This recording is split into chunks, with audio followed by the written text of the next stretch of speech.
wrote a bunch of original songs and compositions. I've done that throughout my life, and because there's some really great people I was playing with down here, I thought it'd be a good time to document some of that. You know, went to the studio for a couple days with Butler and Dorian, you know, and relied on their creativity and our interactions. First song I want to talk about is called Palm Tree Breeze. I had gone on a trip to Mexico, and I was thinking about the nights we spent down on there on the beach with all the palm trees and the wind blowing through them, and that kind of real cool feeling of being up on a rooftop and looking at the ocean. Another original was called More to This Life. I got that title, actually, was inspired by a Persian poet named Hafiz. Going out into the desert and embracing the Almighty. It's kind of a song I almost was thinking about a Motown song, I think, when I started to write that, like a Sam Cooke type song, to add some more interesting harmonies, some jazz harmonies. So I kind of want to write rhythm changes, and then I thought about all the different rhythm changes I like, and I like everybody, I like Thelonious Monk's music, the quirkiness of it, the inventiveness of it.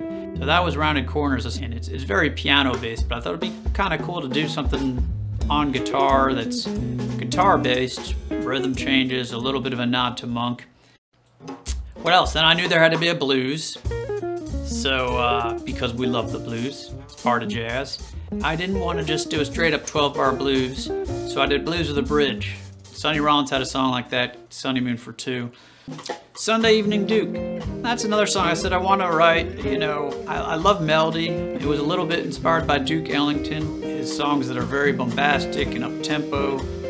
Played it a couple times with Dorian Butler. No takes were perfect, and just said, okay, we did a couple takes and we picked one. I don't think on this album we played any song more than 2 or 3 takes. Oracle Adelphi is modern, you know, more modern, postmodern jazz, like a Kurt Rosenwinkel kind of style, or Wayne Shorter. It's another song with a simple melody, but the harmonies moving underneath it kind of complex.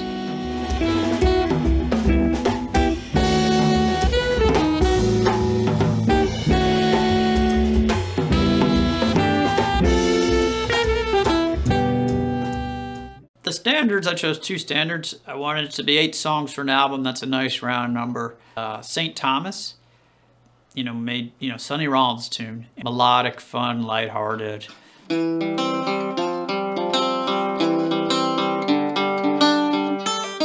I threw a couple bluegrass riffs in there because we recorded in North Carolina. You got to do that. So it's a bit of a calypso-inspired, jam band-inspired, Latin-flavored bluegrass.